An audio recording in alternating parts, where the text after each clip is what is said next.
Good morning everyone. Welcome to PW only IAS. दोस्तों, Hardeep Singh Nijjar case के बारे में आप सब लोग जानते होंगे।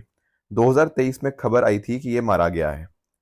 अब उसके बाद ना, जो जस्टिन ट्रूडो थे, उन्होंने ये रिवील किया कि कनाडा की सिक्योरिटी ऑर्गेनाइजेशन ने ये पाया है कि भारत के कुछ एजेंट्स यहाँ पे इन्वॉल्व थे।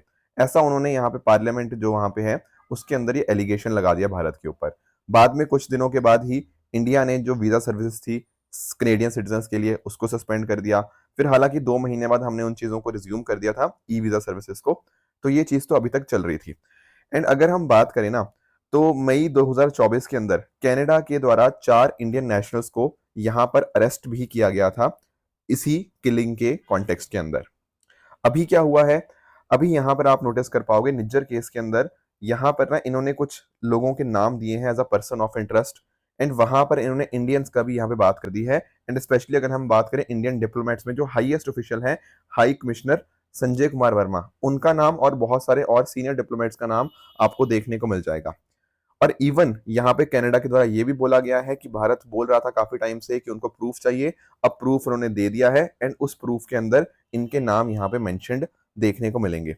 भारत को देखो, ये बहुत ही बात खराब लगी, क्योंकि इंडिया के ऊपर इस तरह से एलिगेशंस लगाना ये बहुत ही दोनों देशों के बीच में संबंधों को काफी नेगेटिवली इंपैक्ट कर रहा है। तो इंडिया ने जो 6 कनेडियन डिप्लोमेट्स थे उनको एक्सपेल कर दिया है एंड साथ ही साथ हमारे जो हाई कमिश्नर है उनको वापस से बुला लिया है। तो आप नोटिस कर पाओगे कि आज के समय जो इंडिया और कनाडा के रिश्ते हैं ना, वो एक ऑल टाइम लो के ऊपर आपको देखने को मिल जाएंगे। भारत ने यह भी बोला है कि देखो, कनाडा के अंदर इलेक्शंस आ रहे हैं, पॉलिटिकल जो डोमेस्टिक आपका इश्यूज हैं उनको कहीं ना कहीं इंटरनेशनलाइज यहाँ पे करने की कोशिश करी जा रही है कनाडा के द्वारा। एंड जस्टिन ट्रूडो को यह भी बोला गया है कि आप एक्सट्रीमिस्ट टेररिज्म इनको सपोर्ट करना, इनको स्पेस देना, ये अपने आप में बहुत ही गलत है। राइट। तो दोस्तों, डेट है आज की 15 अक्टूबर 2024 एंड आप सभी का स्वागत है आज के प्रीलिम बूस्टर न्यूज डिस्कशन के अंदर। ये आप मुझे डेफिनेटली आप बता सकते हो कि आपके हिसाब से इंडिया ने जो एक्शन लिया है कितना सही है कितना गलत है, आप लोग क्या सोचते हो उसके बारे में डेफिनेटली आप बताइएगा।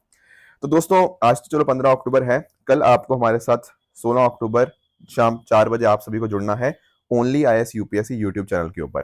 दोस्तों, कल पीडब्ल्यू ओनली आईएएस को 2 साल कंप्लीट हो रहे हैं, तो कल 2 साल कामयाबी के हम डेफिनेटली साथ में मिलकर इसको सेलिब्रेट करेंगे। तो 16 अक्टूबर 4 बजे आप डेफिनेटली जुड़ सकते हो only IAS UPSC YouTube channel के ऊपर।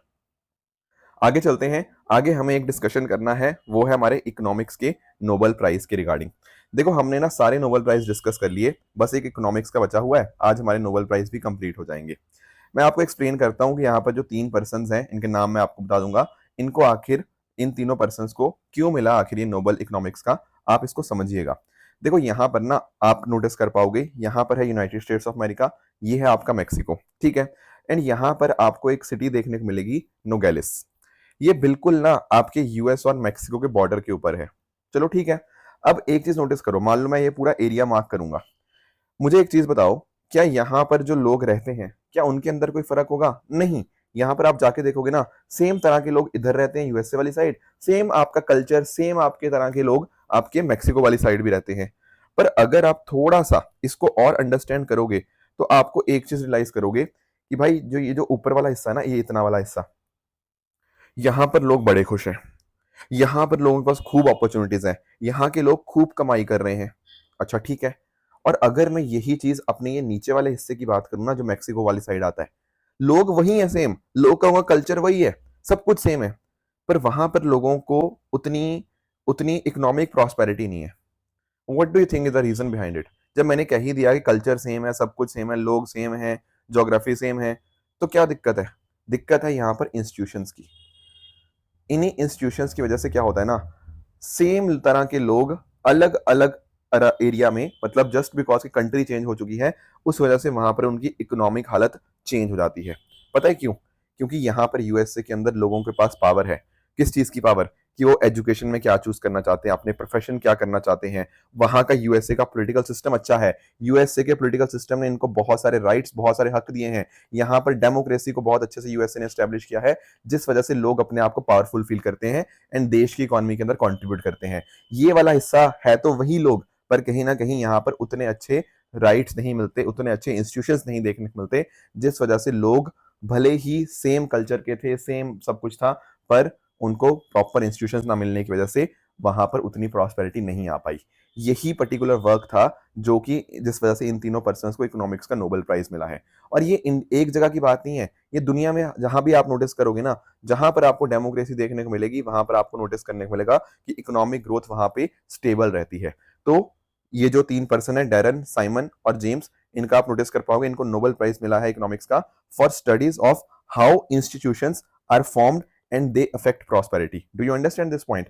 अब आप लोगों को मैंने एक चीज बताई हुई है कि आपके जो 5 नोबेल प्राइज है, जो 1 2 3 4 5, ये तो स्टार्ट हो गए थे 1901 के अंदर ही। पर अगर मैं बात करूं ना आपके इकोनॉमिक्स के नोबेल प्राइज की, तो ये इकोनॉमिक्स का नोबेल प्राइज बाद में स्टार्ट हुआ इन 1968, एंड इसको दिया जाता है आपके स्वेरिजेस रिक्स बैंक के द्वारा। बाकी सारे तो जो नोबेल कमेटी है वही यहाँ पे करती है, बट जो इकोनॉमिक्स वाला है वो यहाँ पर आपके जो स्विट्जरलैंड का जो रिस्क बैंक है उसके द्वारा यहाँ पे आपको देखने को मिल जाएगा, राइट। देखो गलती से स्विट्जरलैंड बोल हो गया, ये दरअसल में स्वीडन का आपको सेंट्रल बैंक देखने को मिलता है, तो ये स्वीडन आप नाम ध्यान में रखिएगा। ठीक है, चलो ये बात तो पता है। अब आते हैं वापस इन्हीं के ऊपर। आप यहाँ पे नोटिस कर पाओगे, इन्होंने ये बताया है कि जब यूरोपियंस ने ना अलग अलग हिस्सों को कॉलोनाइज करना स्टार्ट किया, दुनिया के अलग अलग कंट्रीज को, तो उसके साथ साथ बने इंस्टीट्यूशंस। कुछ ऐसे इंस्टीट्यूशंस थे जो कहीं ना कहीं लोगों को एक्सप्लॉइट करते थे, जो वहां पर बस रिसोर्सेज को एक्सट्रैक्ट करते थे। तो उससे क्या हुआ, जहां पर ऐसे इंस्टीट्यूशंस बने वो कंट्रीज हो गई आपकी poor, whereas on the other hand जहां पर अच्छे इंस्टीट्यूशंस बने, अच्छा पॉलिटिकल सिस्टम, अच्छा इकोनॉमिक सिस्टम लाया गया, वहां पर कहीं ना कहीं लॉन्ग टर्म बेनिफिट यहाँ पे देखने को मिला। तो जहां पर इंस्टीट्यूशन इंक्लूसिव थे ना, वहां पर लॉन्ग टर्म के ऊपर, ठीक है, वहां पे अच्छी खासी आपको प्रॉस्पेरिटी देखने को मिली। यहाँ पर इन्होंने बात करी है कि ये जो सर्कमस्टांसिस थे, इनकी वजह से 3 चीजें हमें देखने को मिलती हैं। पहली चीज पता क्या है, स्टार्टिंग में नॉर्मली क्या होता है कि एक होती है आपकी जो रूलिंग लोग होते हैं, जिनको हम एलीट कह सकते हैं, एलीट क्लास, और एक होते हैं जो कॉमन मासेस आपकी देखने को मिल जाती हैं। नॉर्मली ऐसा देखा गया, ये पहली स्टेज होती है जहां पर ना जो पूरी की पूरी पावर होती है वो रूलिंग एलीट के पास होती है, एंड मासेस के पास पावर होती ही नहीं। इसको हम जीरो सम गेम के नाम से भी जानते हैं, क्योंकि अगर सारी पावर एक के पास है तो मतलब सामने वाला पावरलेस है। बाद में क्या होता है, सेकंड फेज के अंदर कहीं ना कहीं जो मासेस होती हैं वो साथ में आ जाती हैं, एंड कहीं ना कहीं वो भी कुछ हद तक पावर को एक्सरसाइज करने लग जाती हैं। यानी कि पावर जो होती है सोसाइटी के अंदर वो ज्यादातर लोगों के पास आ जाती है। फिर तीसरी स्टेज के अंदर पता क्या होता है, तीसरी स्टेज के अंदर जो पावर है वो आम जनता या मासिस के पास ही आ जाती है। जैसे हम बात करते हैं ना डेमोक्रेसी की, डेमोक्रेसी में क्या हुआ, of the people, for the people, by the people, लोगों के हाथ में पावर आ चुकी है। तो लोग अब कहीं ना जो आपके अगर एलीट क्लास है भी ना, तो एलीट क्लास को भी मासिस की बात ही माननी पड़ती है। तो इस तरह से चेंजेस आते हैं। तो इस तरह से हुआ क्या, समय के साथ मासिस जो हैं वो ज्यादा पावरफुल हो जाते हैं। एंड यही बात इन्होंने कही है कि डेमोक्रेसी इसीलिए लॉन्ग टर्म तक स्टेबिलिटी देखने को मिलती है, जैसे यूएसए वाली साइड हमें देखने को मिला ना, क्योंकि वहां पर मासेस के पास में पावर है। ठीक है, जिन कंट्रीज में रूल ऑफ लॉ खराब होता है या अच्छे इंस्टीट्यूशंस नहीं होते, वहां पर उतनी ग्रोथ नहीं होती और वहां पर कुछ चेंजेस भी नहीं आते। वो आपको याद है ना, नोगेलिस के बारे में मैंने आपको बताया था, वो मैक्सिको वाली साइड में यही हुआ है कि अच्छा रूल ऑफ लॉ नहीं था, अच्छे इंस्टीट्यूशन नहीं थे, उससे कहीं ना कहीं ग्रोथ नहीं आई वहां पे।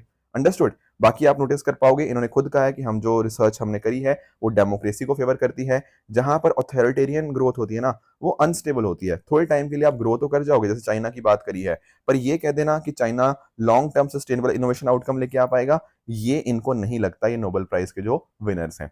बाकी इसके अलावा अगर हम बात करें, डेमोक्रेसी लॉन्ग टर्म में बेटर है, इन्होंने बोला ही है। चाइना के अंदर भी एक एक्सेप्शन है, but it is not as stable. एक कंसर्न भी इनके द्वारा यहाँ पे जाहिर किया गया है कि अगर हम बात करें ना दुनिया भर की, तो दुनिया भर में ना डेमोक्रेसी के रिगार्डिंग जो सपोर्ट है वो आज के समय कम होती हुई देखने को मिल जाती है। बहुत सारी कंट्रीज में ऐसे लोग हैं जिनको ना डेमोक्रेसी ज्यादा पसंद नहीं आ रही, उनको लगता है कि डेमोक्रेसी की वजह से डिसीजन मेकिंग कहीं ना कहीं स्लो हो जाती है, बहुत मुश्किल हो जाता है ग्रोथ करना। बट ये शायद ऐसे डिसीजन सिर्फ और सिर्फ शॉर्ट टर्म के लिए होंगे, बट लॉन्ग टर्म के अंदर अगर आपको ग्रोथ लानी है, आपकी जो लॉन्ग टर्म में वैल्यू क्रिएशन करनी है, उसके लिए डेमोक्रेसी ही बिल्कुल सही ऑप्शन है as compare to authoritarianism and dictatorship. इन्होंने साथ में ये भी कहा कि डेमोक्रेसी ऐसा नहीं है कि ब्रह्मास्त्र है, democracy is not the panacea, but as comparison to other authoritarianism, dictatorship, उससे डेमोक्रेसी काफी अपने आप में बेटर हमें देखने को मिल जाएगा। तो ये था इस बार का नोबेल प्राइज इकोनॉमिक्स का। आई होप ये चीजें आप समझ गए होंगे।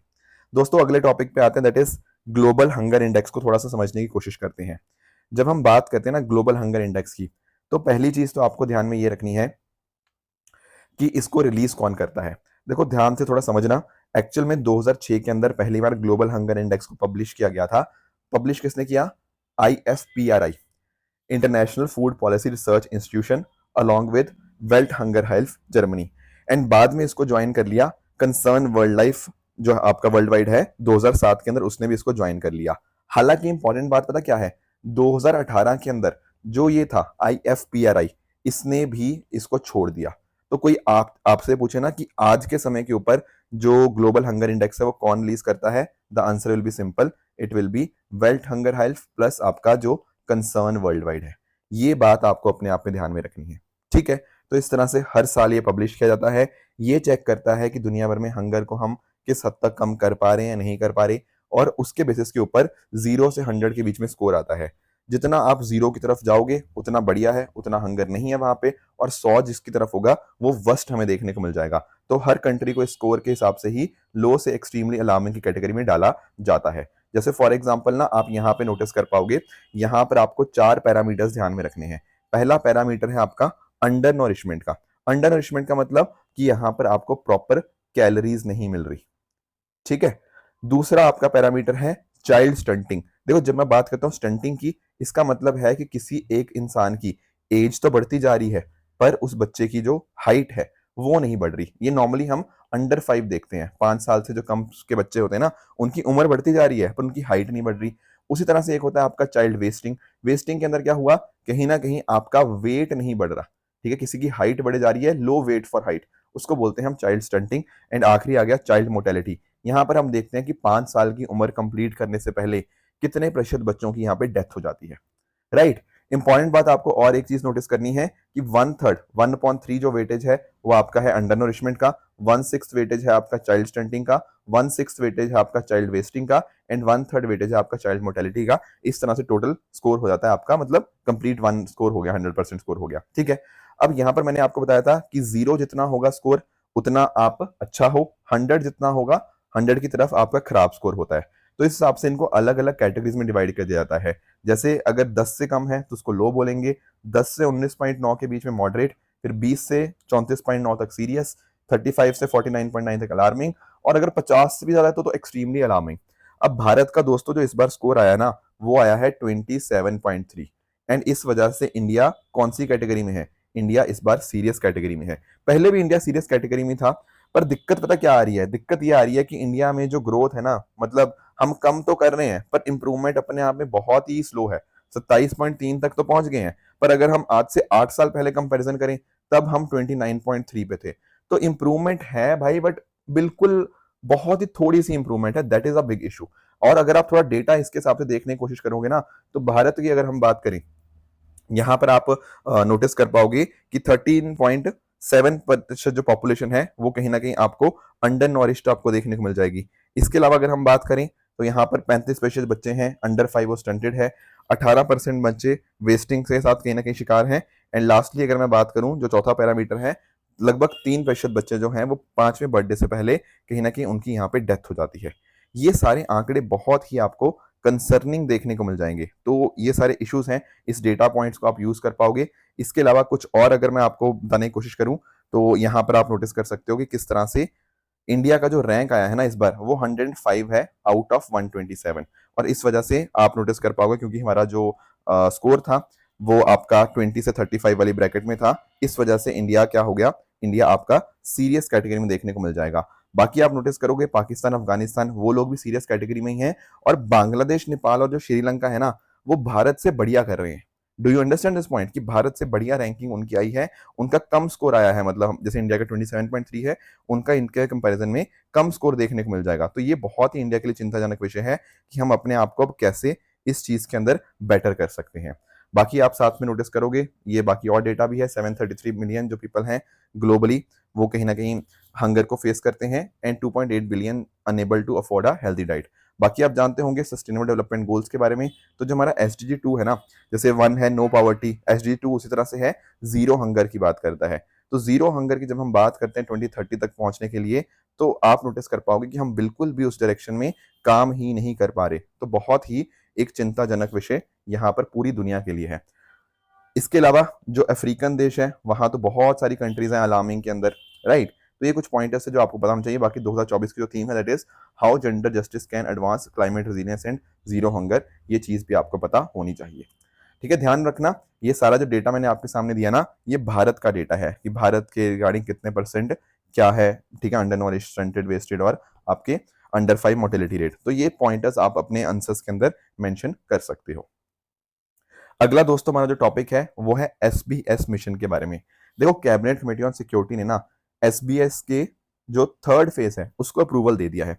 अब क्या है ये SBS? SBS stands for space based surveillance mission. Actual में हमारे पास ऑलरेडी दो फेजेस थे। जैसे पहला फेज था 2001 में हमने लॉन्च किया था 4 सैटेलाइट्स के साथ। जैसे आप नाम देख पाओगे, कार्टोसैट हो गया, ठीक है ना, और बाकी आप नाम देख पाओगे। फिर बाद में इसका फेज 2 आता है जहां पर 6 सैटेलाइट्स हमें देखने को मिल जाएंगी। ये सारे नाम आप यहाँ पे पढ़ पाओगे। पर अभी हमने इसका फेज 3 यहाँ पे लॉन्च किया है। फेज 3 के अंदर पता क्या होगा, हमारा जो लो अर्थ और जियो स्टेशनरी ऑर्बिट है वहां पर हम 52 स्पाई सैटेलाइट्स लॉन्च करेंगे। स्पाई सैटेलाइट्स के माध्यम से क्या होगा, हमारी जो सर्वेलेंस कैपेबिलिटीज है ना वो इंक्रीज होंगी। तो इंडिया की सिक्योरिटी अपने आप में बहुत ज्यादा इनहेंस हो जाएगी। हम कहीं ना कहीं चीजों की निगरानी कर पाएंगे, देख पाएंगे, एक तरह से जासूसी कर पाएंगे। ठीक है, जासूसी but for the purpose of national security, किसी गलत काम के लिए नहीं। तो आप नोटिस करोगे मिनिस्ट्री ऑफ डिफेंस के अंतर्गत आपकी जो नेशनल सिक्योरिटी काउंसिल सेक्रेटरीट है और साथ साथ डिफेंस स्पेस एजेंसी है, वो यहाँ पर इस पर्टिकुलर एसबीएस मिशन को मैनेज करेंगी।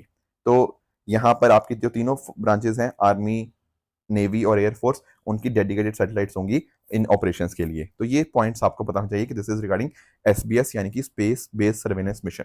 अब एक चीज आपको और पता होनी चाहिए आपकी कैबिनेट कमेटीज के बारे में। जैसे मैंने अभी बताया ना कि इसको अप्रूवल किसने दिया है, इस पर्टिकुलर एसबीएस मिशन को अप्रूवल दिया है कैबिनेट कमेटी ऑन सिक्योरिटी के द्वारा।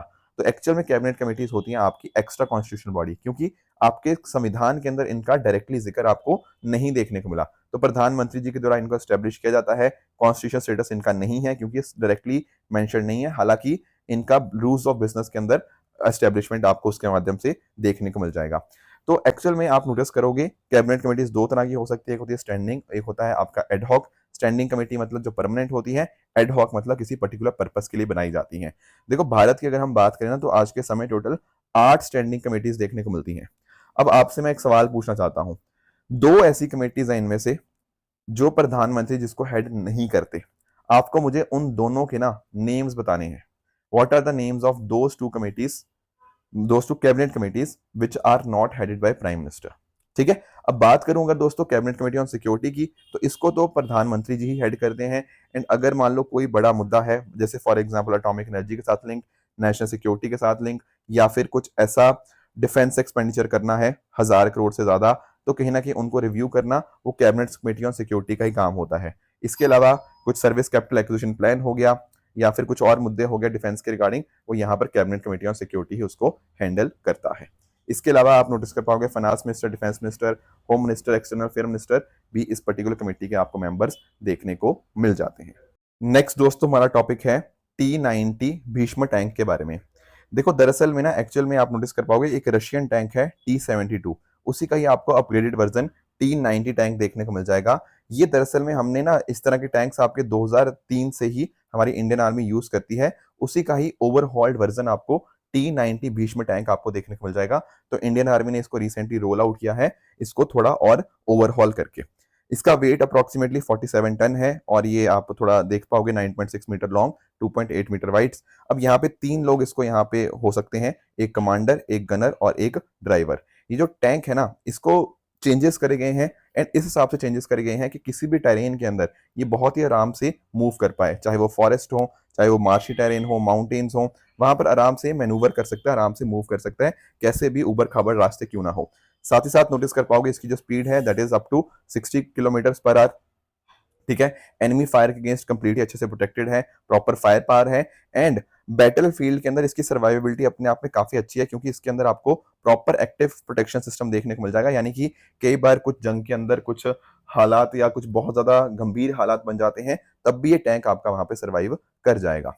बाकी इसको नोटिस कर पाओगे यहाँ पर आपको 1000 हॉर्स पावर इंजन देखने को मिल जाएगा जिस वजह से आराम से ऑपरेट कर पाएगा एंड साथ ही साथ यहाँ पर आपका अच्छा खासा फायर कंट्रोल सिस्टम है एंड बैलिस्टिक कंप्यूटर के माध्यम से एक्यूरेसी भी इसकी बढ़ जाती है। तो ये कुछ इंपॉर्टेंट फैक्ट्स थे जो आपको पता होने चाहिए। अगला दोस्तों हमारा टॉपिक है कैपाफाइकस अल्वरेजी के बारे में। आप लोगों ने ना दरअसल में सुना होगा सी वीड्स के बारे में। ठीक है, सी वीड्स क्या होते हैं? सी वीड्स आपके मैरीन नॉन फ्लावरिंग एल्गी होते हैं जो कि ओशियंस और वाटर बॉडीज के अंदर पाए जाते हैं। देखो एक्चुअल में ना पिछले कुछ टाइम की अगर हम बात करते हैं तो सी वीड्स की इंपॉर्टेंस अपने आप में बढ़ चुकी है। क्योंकि जो फिशरमैन है उनके लिए प्रॉपर एक लाइवलीहुड हो जाता है, plus at the same time aquaculture economy के अंदर इनका बहुत अच्छा कंट्रीब्यूशन है। साथ ही साथ सरकार की ये कोशिश है कि प्रोडक्टिविटी भी यहाँ पे हम इनको मैनेज कर पाएं, एंड इसके कल्टीवेशन के माध्यम से हम फूड हो गया, कॉस्मेटिक्स हो गया, फार्मास्यूटिकल इंडस्ट्रीज हो गया, उनको भी कहीं ना कहीं बेनिफिट हो पाए। तो पिछले कुछ टाइम के अंदर ना हमने ये जो आपका सीवीड है, इसका आप नाम ध्यान में रखिएगा, क्योंकि कई बार से डायरेक्टली क्वेश्चन आ सकते हैं कि ये न्यूज में था, ये आखिर है क्या। तो ये सीवीड का ही दरअसल में नाम है, और ये इन्वेजिव स्पीशीज है, इट्स नॉन नेटिव, ये बिलोंग नहीं करती इंडिया को, ठीक है, इन्वेजिव स्पीशीज है। ये भारत सरकार पिछले कुछ टाइम में बहुत हैवी लेवल के ऊपर प्रमोट कर रही है। खासकर अगर हम बात करें, इसको जो लोकल नाम है इसका पेप्सी पाजी के नाम से बोला जाता है, जो कि आपका सीवीड ही होता है तमिल लैंग्वेज के अंदर। बाकी इसका देखो एप्लीकेशन की बात करें तो नेचुरल थिकनर की जरा यूज किया जाता है, फूड, कॉस्मेटिक, फार्मास्यूटिकल इंडस्ट्री के अंदर अलग अलग इसके बेनिफिट्स आपको देखने को मिल जाएंगे। देखो सीवीड्स के बारे में तो डेफिनेटली पता ही होना चाहिए था, वो तो बेसिक है ही है, बस आप इसमें एड ऑन ये देख लो कि ये नाम आपको थोड़ा सा पता होना चाहिए, ठीक है। IUCN ने यहाँ पे इसको one of the world's 100 most invasive species के अंदर डाला हुआ है, और ये मेजरली आपके ट्रॉपिकल रीजन्स के अंदर थ्राइव करती है। This is something that you must be aware of. Plus सरकार की तरफ जैसे नीति आयोग ने एक स्ट्रेटजी डॉक्यूमेंट भी बनाया है सीवीड कल्टीवेशन एंड प्रोसेसिंग जून 2024 के अंदर, पर कुछ एक इश्यूज भी इसके कॉरस्पॉन्डिंग आपको देखने को मिल जाएंगे, जैसे फॉर एग्जांपल बहुत गर्मी होना, सैलिनिटी ज्यादा होना, ओशन करंट स्ट्रांग होना, क्योंकि देखो अगर बहुत ज्यादा मूवमेंट होगा ना पानी के अंदर तो वहां पर नहीं इसका कल्टीवेशन हो पाएगा। बाकी इसकी कॉस्ट कई बार ज्यादा होती है, और किसानों को या जो फिशरमैन है उनको प्रॉपर प्राइजेस नहीं मिल पाते, वो एक कंसर्न है। Plus at the same time seed available proper ना होना, या फिर फिश के द्वारा इनको खाया जाना, ग्रोथ इनकी उससे कहीं ना कहीं कम हो जाती है, और साथ साथ प्रोडक्टिविटी भी उतनी अच्छी नहीं है। तो ये कुछ पॉइंटर्स थे, आपको इसके कल्टीवेशन के चैलेंजेस के बारे में पता होने चाहिए। अगला दोस्तों हमारा टॉपिक है थार्ड के बारे में, terminal high altitude area defence. देखो यूपीएससी ने एक क्वेश्चन इसके बारे में ऑलरेडी पूछा हुआ है कि थार्ड होता क्या है, जो कि कहीं ना कहीं न्यूज में देखने को मिलता है। तो आंसर इज वेरी सिंपल, ये है आपका अमेरिकन एंटी मिसाइल सिस्टम। दरअसल में अभी हम इसको डिस्कस इसलिए कर रहे हैं क्योंकि यूएस ना इस particular anti missile system third को यहाँ पे इसराइल को दे रहा है, ताकि, और साथ साथ यूएस मिलिट्री क्रू भी है, ताकि उसको ऑपरेट कर पाए। अब यहाँ पे समझिएगा, होता पता क्या है, जैसे आपका ये रेडार है, अगर कुछ ऐसे कुछ आ रहा है बाहर से, कुछ थ्रेट आ रहा है, कुछ मिसाइल्स आ रही है, तो उसको ये डिटेक्ट कर देगा रेडार फटाफट, ठीक है। फिर एक बार उसने डिटेक्ट कर लिया, फिर उसको प्रॉपर आइडेंटिफिकेशन करके उस टारगेट को अच्छे से एंगेज कर लेगा। लास्टली फिर इस पर्टिकुलर लॉन्चर के माध्यम से यहाँ से ऐसे लॉन्च होगा, एंड यहाँ पर जो भी इनकमिंग थ्रेट है उसको वहां पे वो डिस्ट्रॉय कर देगा, जो भी आपकी मिसाइल आ रही थी।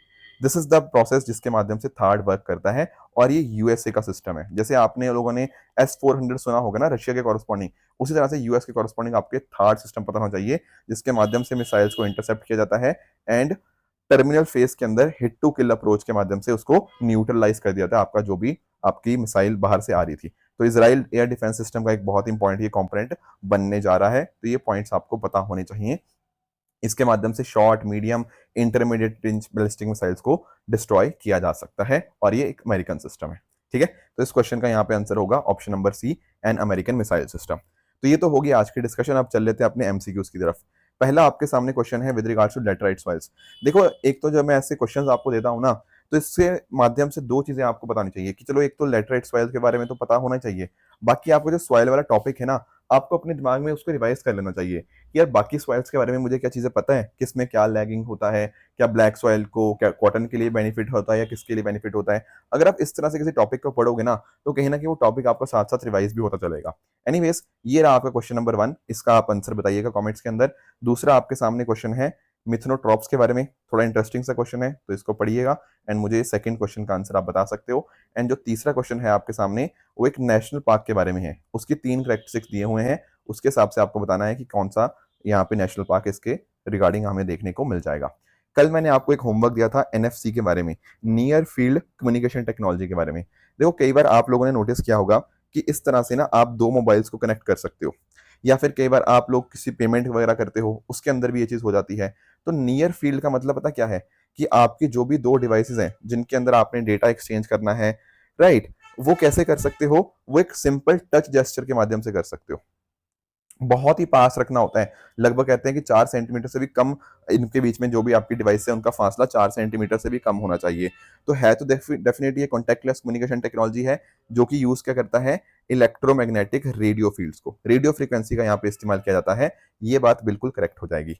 अब दूसरी बात कह रहा है कि आप 1 मीटर तक हो सकते हो। देखो एक्चुअल में वैसे जैसे मैं कह रहा था ना कि मैक्सिमम इसका डिस्टेंस क्या होता है, कुछ 1 सेंटीमीटर तक ही हो सकता है। इसमें फोकस रहता है आपकी सिक्योरिटी के ऊपर, ताकि ऐसा ना हो कि रैंडमली कहीं से भी वो कर ले।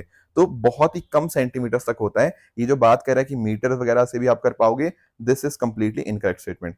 थर्ड स्टेटमेंट की बात करें, एनएफसी इंक्रिप्शन को यूज करता है, डेफिनेटली इससे कहीं ना कहीं जो आपकी सिक्योरिटी है ना वो काफी ज्यादा बढ़ जाती है। तो सही आंसर यहाँ पे बनेगा option number C, 1 and 3 only is the right answer. दूसरा मैंने आपको क्वेश्चन दिया था मैरिज और डाइवोर्स के बारे में।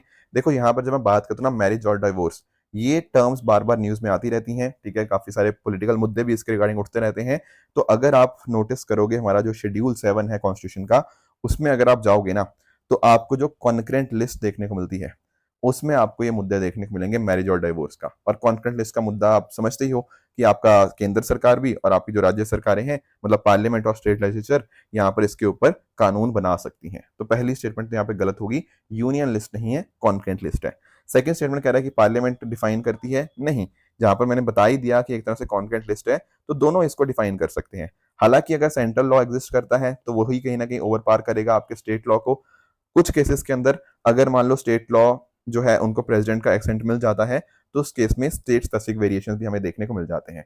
तो पहला गलत था, दूसरा भी गलत था, दोनों इनकरेक्ट हैं, तो neither one nor two will be the right answer. इसके अलावा मैंने आपको एक और होमवर्क दिया था गुरु पद्म संभव जी के बारे में। ये देखो बिल्कुल ये टॉपिक हमने डिस्कस किया हुआ है एंड यहाँ पर डेफिनेटली दोनों स्टेटमेंट बिल्कुल करेक्ट है, तो इसके बारे में ज्यादा डिस्कस करने वाली बात नहीं है। ये फैक्चुअल चीजें हैं, हमने ऑलरेडी पढ़ रखी हैं। दोनों स्टेटमेंट्स करेक्ट है, तो option C will be the right answer. आज का आपका होमवर्क ये रहेगा, 3 स्टेटमेंट्स है ट्रू फॉल्स के, इनको आप पढ़िएगा, बताइएगा कौन सा ठीक है। कल जो मैंने होमवर्क दिया था नोबेल पीस प्राइज के बारे में, यहाँ पर डेफिनेटली जो नोबेल पीस प्राइज है वो लोगों को भी मिल सकता है और आपकी ऑर्गेनाइजेशन को भी मिल सकता है, पर बाकी जो नोबेल प्राइज होते हैं वो सिर्फ और सिर्फ इंडिविजुअल्स को ही मिलते हैं। तो पहला स्टेटमेंट डेफिनेटली यहाँ पे करेक्ट हो जाएगा। इंडियन वाइल्ड एस का आईयूसीएन स्टेटस की बात करें तो ये आपको नियर थ्रेटेंड देखने को मिलता है, तो ये स्टेटमेंट आपका इनकरेक्ट हो जाएगा। ब्लैक कार्बन आपका लॉन्ग लिव्ड नहीं, शॉर्ट लिव्ड क्लाइमेट पॉलिटेंट है, दिस इज ऑल्सो इनकरेक्ट। तो दोस्तों ये थी आज की डिस्कशन। इसी तरह से आप भी अपने एंड पे हार्डवर्क करते रहिए। Thank you so much for joining, all the very best.